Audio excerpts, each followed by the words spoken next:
We're feeding our fish here. This is Timothy, who stays here full time, but he's feeding the females. F11, you said?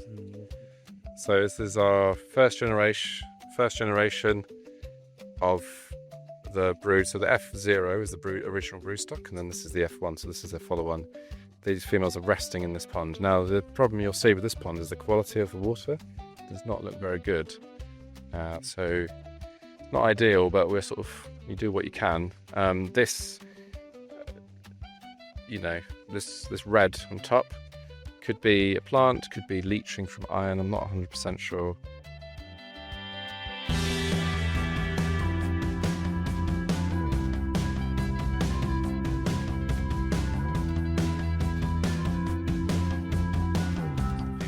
So we're at the Ruruku site, so this is our hatchery that we built with Gatsby Africa, who supported us for this.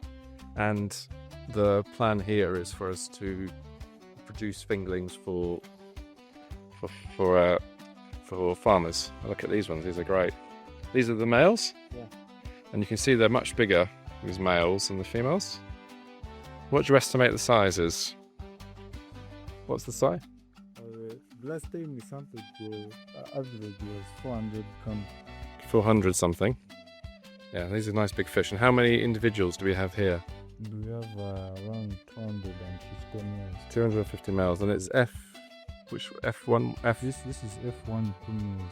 F1-2. So that's the F1 is the first generation you've bred. 2 is the second breeding cycle. So that's how we keep a track of them. And we've got some more fish in that one as well. You have fish in that one? No, so that one is empty at the moment. Oh, you can see the ibis actually looking for their dinner. It's the Nadada ibis. So I'll take you around this site in a second. I thought you'd like to see, this is where we're working with farmers, so we're providing fingerlings and we just can't meet the demand at the moment. But the other issue we've got is our broodstock are getting old, so we sort of need to improve the breeding of that. So the last video that you will have seen, that was us at the breeding site, so we're doing brood selection there, but here we're just producing fry for fingerlings for farmers to meet the demand. And then once that broodstock at the other site has got big enough, we'll be breeding those and pushing those to farmers so they're getting a better strain all the time. Look at them, they're so big. Fantastic, these males. It'd be great for eating, but of course we're going to keep them for breeding for now. But eventually they'll end up on the table. Just sloped up a bit from where we were standing. Oh, as Paulson's arriving. So these Happas, we've got 6,000 in here and 3,000 in there, and these are purely for sale for farmers. There's 2 breeding cycles here. The one that has 3,000 is because we are breeding F11 with F12, sorry, F21, and it's basically the quality of the females in that one is they're not as big females.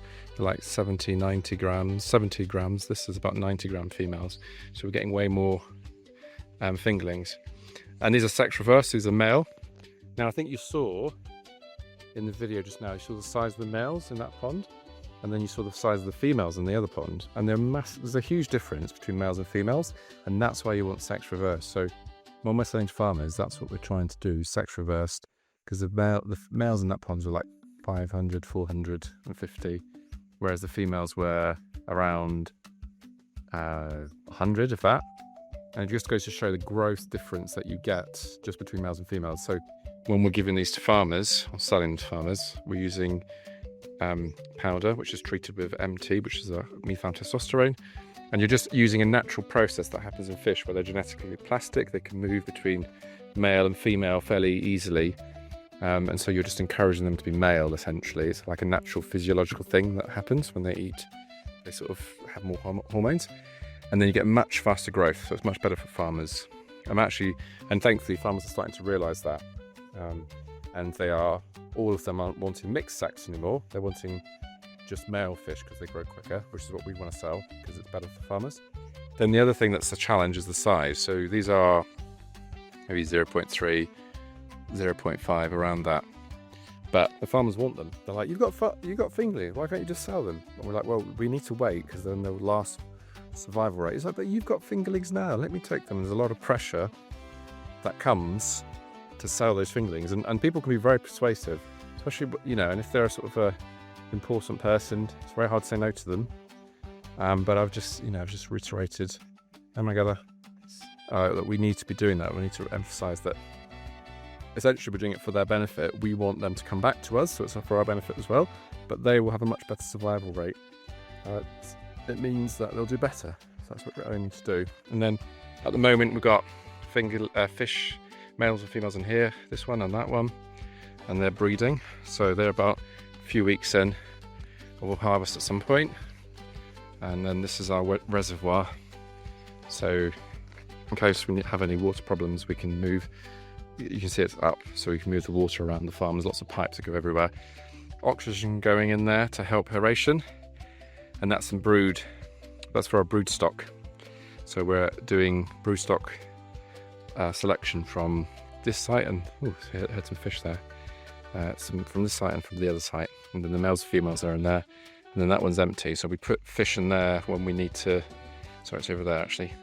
Fish in there when we need to grow out the fry. So we'll put them into Happas, and then it's a better place for them to grow out. So this is the site. Some of you will have seen this, but I don't think we've done that many videos here.